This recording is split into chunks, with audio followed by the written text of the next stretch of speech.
잠언서 25장 1절에서 14절까지의 말씀, 오늘 6월 17일 잠언서 25장 1절에서 14절까지의 말씀을 함께 봉독하도록 하겠습니다.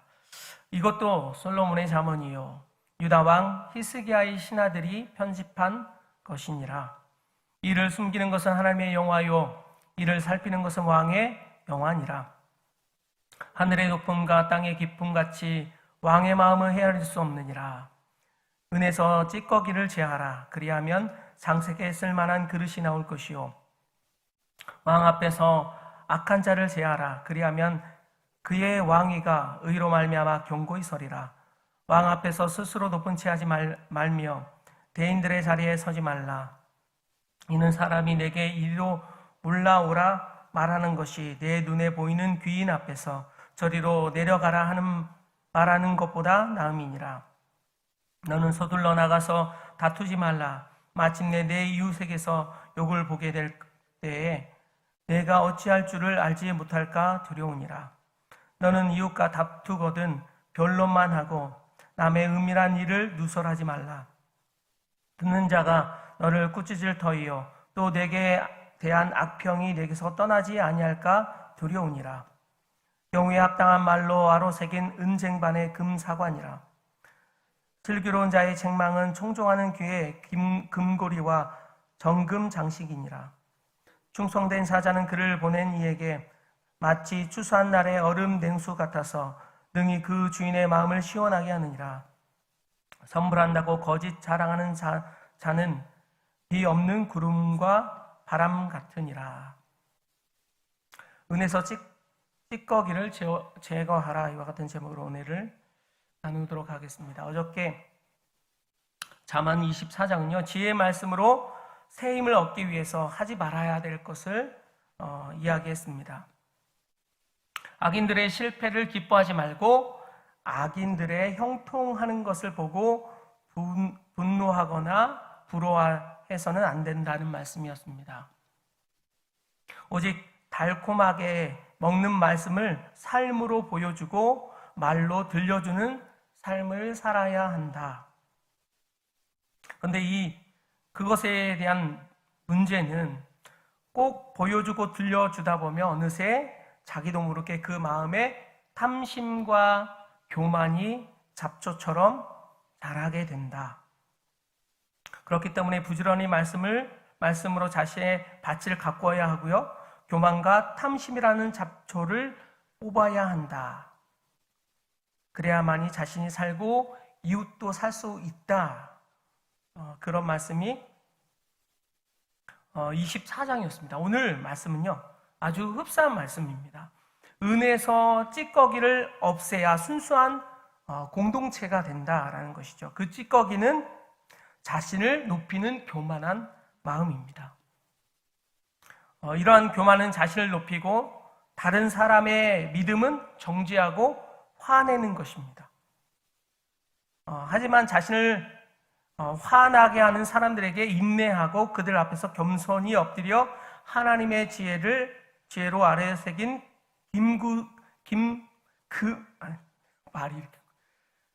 귀금속처럼 한여름의 얼음물처럼 전해야 한다. 이것이 오늘 메시지입니다. 자, 1절부터 5절까지 말씀을 보면요 순수한 믿음의 공동체를 만들어라 라는 말씀입니다. 말씀은 1절에 솔로몬의 잠언이요 유다 왕 히스기야 신하대에 편집한 것이니라 이렇게 쓰여 있습니다. 히스기야는요 솔로몬 이후에 250년 후 사람입니다. 그런데 솔로몬의 이야기 곧 잠언이 250년 동안 구전되어서 말로 구전되어서 내려오던 것을 히스기야 때 히스기야가 시켜서 히스기야 신하들이 정리를 했다라는 것이죠. 그러다 보니까 우리는 히스기야 왕이 이 사람이 하나님을 잘 믿는 사람이었구나 라고 생각할 수 있고요. 또한 성경에서 그를 긍정적으로 이야기하고 있습니다. 근데 구약 성경도 마찬가지입니다. 이 구전되어 내려오던 그 말씀을 나중에 후대 사람이 기록했다라는 것이죠. 어떻게 알 수 있느냐? 어느 날 구약 오래된 성경을요, 이 마소라 학파라는 사람들이 나중에 구전되어 오던 것을 정리를 했습니다. 그런데 어느 날 한 소년이 지나가다가, 양치는 손이 지나가다가 앞에 보이는 돌멩이를 발로 빵 찼어요. 근데 그 돌멩이가 날아가서 어딘가 떨어졌는데 쨍그랑 깨지는 소리가 나는 거예요. 이게 무슨 소리지? 그래서 찾아가 왔어요. 그런데 거기에 조그만 동굴이 있었는데 그 동굴에 항아리가 있었는데요. 그 항아리에 이상한 두루마리가 말려져 있는 거예요. 그래서 그것이 쿰란 문서라는 건데요.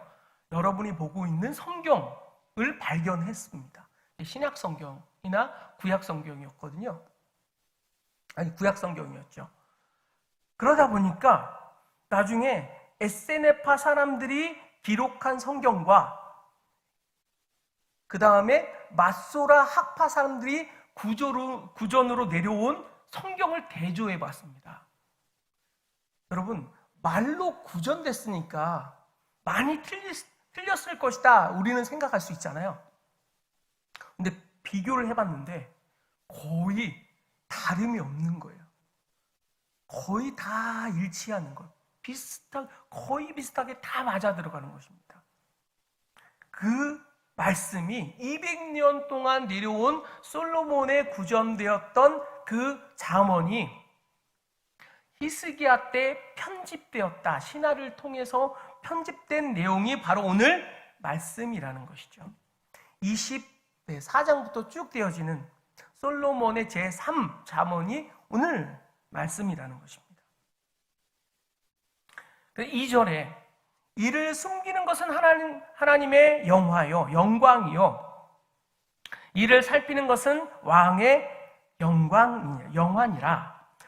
하나님의 일들이 사람에게는 숨겨져 있다라는 것인데요. 그러나 이러한 하나님의 일들을, 하나님의 놀라운 섭리나 하나님의 놀라운 어떤 계획, 뜻, 그런 것들이 왕에게 전달된다라는 뜻입니다. 그래서 그 왕은 하나님의 말씀을 사람에게 소리내어 알아듣도록 이러한 일들을 전달하게 시켰다라는 것이죠. 그것이 바로 무엇이에요? 오늘 보고 있는 잠언이라는 것입니다. 그래서 이것을 사람들에게 밝히 드러내는 것을 왕의 영광이다라고 표현해냈다라는 것입니다. 하나님의 말씀을 왕이 깨달았고, 솔로몬이 깨달았고, 그 솔로몬이 깨달은 그 말씀을 사람을 통해서 전달하는 그 자체도 영광이다라고 표현된 것입니다.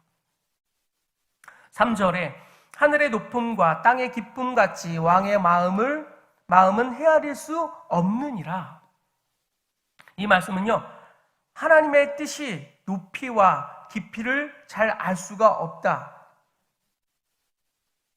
왕의 마음도 헤아릴 수 없다고 합니다. 왕의 마음이 깊고 높다는 뜻이 아니라 왕의 마음 속에 담긴 하나님의 뜻이 깊고도 높다라는 뜻입니다. 그래서 절대로 왕이 절대자의 하나님보다 더 깊고 높을 수 없다라는 뜻이고요. 그래서 왕이 하나님의 뜻을 신하에게 전달하면 4절 은에서 찌꺼기를 제하라. 그리하면 장색에 쓸만한 그릇이 나올 것이요. 이것은 비유인데요. 금이나 은의 불순물이 없으면 그 상태로 보존됩니다. 여러분 다 아시는 것 같이 지구상의 광물 중에 가장 변하지 않는 광물이 무엇입니까? 금이나 은입니다. 다른 광물은 변해요. 여러분 다이아몬드가 뭡니까? 돌이죠. 돌인데 오랫동안 압력과 그런 작용에 의해서 무엇이 돼요? 다이아몬드가 됩니다. 돌인데 다이아몬드가 되었습니다. 여러분이 좋아하는 다이아몬드. 광물이 변합니다. 그런데 지구상에서 가장 변하지 않는 광물이 무엇이에요? 금과 은입니다. 그래서 금과 은은 뭐예요? 가치가 있어요. 1000년을 놔둬도 금입니다. 10,000년을 놔둬도 금과 은은 잘 변하지 않습니다. 그래서 성경은요, 금과 은을 믿음에 비유합니다. 그래가지고 성막에 금장식, 금고리, 금은장식 그런 것들이 많이 나옵니다. 무슨 의미일까요? 믿음을 변치 말라라는 것입니다. 믿음을 상징하는 것으로 금과 은을 사용하고 있는 것입니다. 그런데 그래서 성경에는 금과 은이 많이 나오고요. 5절에 왕 앞에서 악한 자를 제어하라. 그리하면 그의 왕위가 의로 말미암아 견고히 서리라. 여러분, 은을 아주 값어치 있는 은과 금을 만들려면 어떻게 해요? 그 불순물을 제거해야 돼요. 그렇죠? 마치 그와 같이 아주 높은 순도의 금과 은을 아주 값어치 있는 것으로 만들려면 거기에 불을 대야 되듯이, 그래서 그것을 불순물을 제거하듯이 하나님 앞에 의로움으로 쓰일 수 있으려면 무엇을 제거하라는 거예요?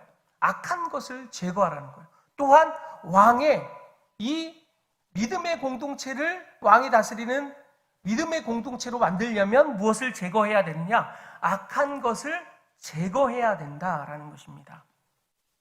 그리하면 그 왕위가 의로 말미암아 견고히 서리라. 그래서 의가 서게 된다라는 것이고요. 여기서 의란 하나님의 말씀을 통해서 하나님이 뜻하신 바대로 재판하는 것을 말하고요. 근데 왕은 신하인 재판관에게 은혜에 섞여 있는 불순물을 제거함 같이 그 재판관에게 악한 것을 제거하라. 그리고 재판을 하라라는 뜻입니다.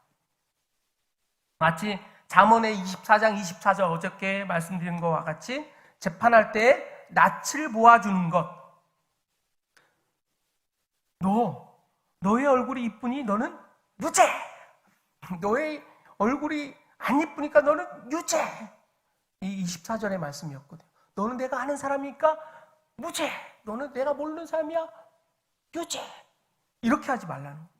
이거는 악한 거라는 것이죠.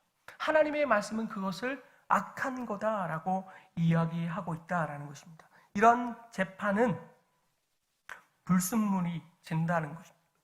은혜 찌꺼기 같은 존재라는 것입니다. 이 말씀대로 우리도 하나님의 말씀을 잘 전해야 되고 삶으로 잘 살아야 된다라는 것입니다. 자기의 이득이나 자기의 영광을 위해서 하나님의 말씀을 사용하거나 복음을 왜곡시키거나 나의 삶이 너무 찌꺼기 같은 인생이 되어서 다른 사람이 나는 저 사람 보면 난 교회 안 다닐 거야, 이렇게 살지 말라는 것입니다. 그리고 6절에서 10절까지의 말씀은요, 스스로 자신을 높이지 말라라는 것이죠. 그 악함은 어디에서 왔느냐? 교만에서 왔는데 스스로 자신을 높이기 때문이다. 그것이 6절에서 10절까지의 말씀을 통하여 비유하고 있습니다. 자신 안에 있는 불순물을 제거해야 된다. 그것을 제거하려면 자신 안에 있는 교만한 마음을 제거해야 됩니다. 그래서 6절에 왕 앞에서 스스로 높은 채 하지 말며 대인들의 자리에 서지 말라. 높은 자리에 서지 말라. 왕 앞에서 스스로 자신을 높이는 사람, 결국 자기가 왕의 자리까지 욕심을 내는 사람일지 모른다. 왕 앞에서 계속 잘난 체하고 자기가 뭔데 높아지는 거죠. 결국 그렇게 높아지다 보면 왕의 자리까지 넘볼 수 있는 그런 사람이 된다라는 것입니다. 여러분, 어떻게 사탄이 생겼어요? 하나님 앞에 내가 묵국자에 올라서 하나님과 비기리라. 내가 한번 하나님과 맞짱 떼볼게. 나도 높은데, 나도 천사를 3분의 1이나 거느리고 있는데 왜 나를 안 높이는 거야? 그러면서 북극성에 올라서 하나님과 감히 맞서리라고 얘기했던 존재가 바로 루시퍼였습니다. 그 루시퍼는 그룹 위에 그룹을 덮은 천사 그룹이었어요. 하나님의 보좌하는 그런 천사장이었죠. 그리고 비서실장이기도 했어요. 군대 장관이기도 했습니다. 그런데 이 천사가 교만해져서 하나님과 비기리라 했죠. 교만했습니다. 그래서 하늘에서 쫓겨나게 됐죠. 7절에 왜냐하면 이란 말이 들어가야 됩니다. 원래는 왕 앞에서 왜 자신을 높이지 말아야 하는지 그 이유에 대해서 설명하고 있는데, 내 눈에 보이는 사람들 앞에서 저리 내려가라 말하는 것보다 낫다라는 것이죠. 개망신 당하는 것이죠. 소위 말해서 쪽팔림 당하는 것이죠. 스스로 높이다가 사람 앞에서 너 내려가, 이렇게 망신을 당한다라는 것입니다. 이렇게 스스로 높이는 사람은 바로 악한 사람이다 라고 이야기해주고 있고요. 악한 사람이 도둑질하는 사람이나 사람을 죽이는 사람이나 무엇인가 사람을 때리는 사람이 아니라 스스로 자신을 높이는 사람이 악한 사람이다 라고 얘기해주고 있습니다. 다른 사람을 무시하는 사람이다 라는 것이죠. 그런데 그 악한 사람, 곧 자신을 무시하는 사람과 다투지 말라는 것입니다. 8절과 9절에 그렇게 자문은 권면해주고 있습니다. 그래서 8절에서 9절까지 보시면 이웃과의 분쟁 시 지켜야 할 법도가 있는데 이거를 어긴다라는 것이죠. 교만한 사람은 너는 서둘러 나가서 다투지 말라. 마침내 내 이웃에게서. 왜 다툼이 생겨요? 교만하니까, 다른 사람을 무시하니까 다툼이 생긴다라는 것이죠. 그래서 내 이웃에게 욕을 보게 될 때에 내가 어찌할 줄을 알지 못할까 두려우니라. 너는 이웃과 다투거든 변론만 하고 남의 은밀한 일을 누설하지 말라. 다툼이 생겼어요? 그러면 다툼이 어떻게 됩니까? 제가 교사할 때 어저께 말씀드렸던 것처럼 다툼이 생겼어. 저 사람 꼴 보기 싫어. 저 사람을 쫓아내고 싶어. 말을 많이 하시는 어떤 선생님한테 찾아가서 그 그룹에다가 저 사람이요 어쩌고 했대요. 또 다른 사람한테 말을 많이 하는 선생님한테 찾아가서 저 사람이요 어쩌고 했습니다. 그때는 막 100몇십 명씩 교사가 있었으니까 한 부서예요. 그러니까 한 몇 주 후에 그 말이 그 사람을 이제 공격하게 되는 거죠. 그것 때문에 다툼이 생겨요. 여러분, 다툼이 생기면 어떻게 돼요? 그 자체만 말하는 것이 아니라 쟤는 말이지 뭐 했대. 그래서 저 사람은 뭐 더 그렇게 했대. 과장해서 더 과하게 표현해냅니다. 그런데 그것이 어떻게 해요? 다툼이 생기고 크게 벌어져서 재판까지 가게 됩니다. 10절. 듣는 자가, 재판장이 너를 꾸짖을 터이요. 너 왜 그렇게 얘기했어? 꾸짖을 터이요. 또 내게 대한 악평이 내게서 떠나지 아니할까 두려움. 그것으로 인해서 너 이것은 잘못이야 라고 딱 선고했다라는 것입니다. 그러면 이제는 완전히 저 사람은 남을 험담하는 사람이야. 낙인 찍히게 되고 그 명예는 완전히 실추된다라는 것입니다. 결국 재판장이 그 이웃이 옳다라고 선언한 것이죠. 듣는 자가 너를 꾸짖을 터요. 또 내게 대한 악평이 되게서 떠나지 아니할까 두려우니라. 그 다툼이 사실만 말해야 되는데 너무 과하게 얘기해서 이 사람을 오히려 불리하게 됐다. 그 원인은 무엇이에요? 교만이었다라는 것입니다. 반대로 경우에 합당한 말은 어떤 말이냐? 반대로 교만한 사람의 말은 이렇게 사람을 다투고 분쟁시키고 분열시키는데, 경우에 합당한 말은 11절에서 14절까지 말씀입니다. 경우에 합당한 말은 아로 새긴 은쟁반의 금사관이라. 여기서 은쟁반이라고 나와 있지만요, 어떤 이렇게 조각상에서 이렇게 까는 이렇게 조각상에 무엇인가 대리석으로 밑에 받치잖아요. 그리고 그 위에 조각상을 올려놓죠. 그 밑에가 은이라는 것입니다. 그리고 그 위가 금사과라는 거예요. 여러분 교회 앞에 딱 나갔는데 큰 대에 은대에 금사과가 조각되어 있는 거예요. 그럼 여러분 무엇이 생각나십니까? 와, 이쁘다. 이런 걸 생각해야 되는데, 와, 갖고 싶다. 이거 욕심입니다. 너무 진지하게 했네요.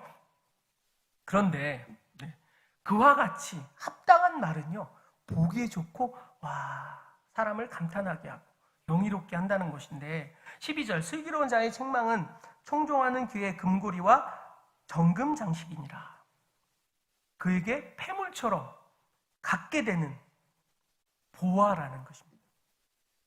13절 충성된 사자는 그를 보낸 이에게 마치 추수한 날에 얼음 냉수 같아서 능히 그 주인의 마음을 시원하게 하느니라. 여기서 추수의 날이라고 했지만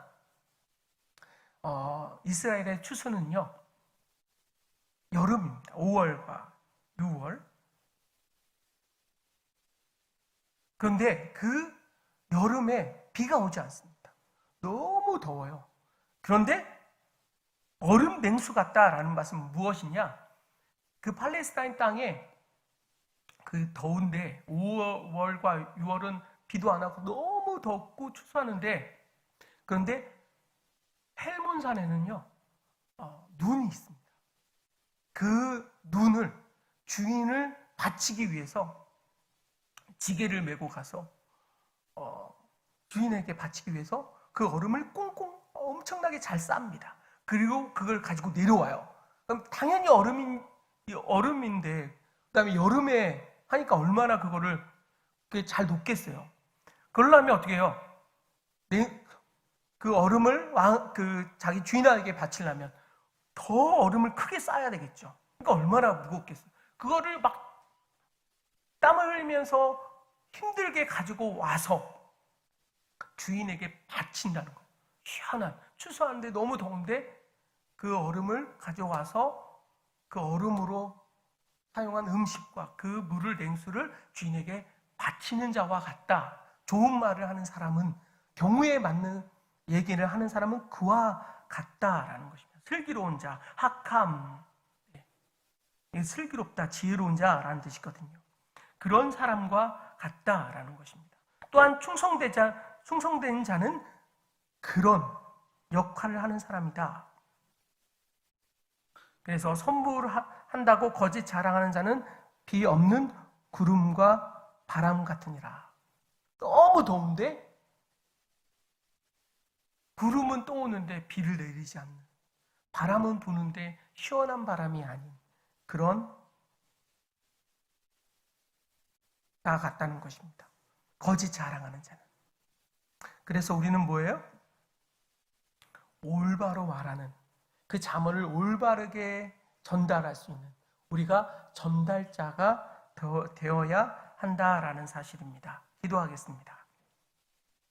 하나님 아버지, 충성된 사람이 그 주인을 시원하게 하고 그로 인하여 그를 기쁘게 하듯이 이 공동체에 올바른 하나님의 말씀을 잘 전달할 수 있는, 삶으로 잘 전달할 수 있는 우리 순복음 도봉교회 모든 성도들이 다 되게 하여 주옵소서. 예수님의 이름으로 감사하며 기도하였습니다.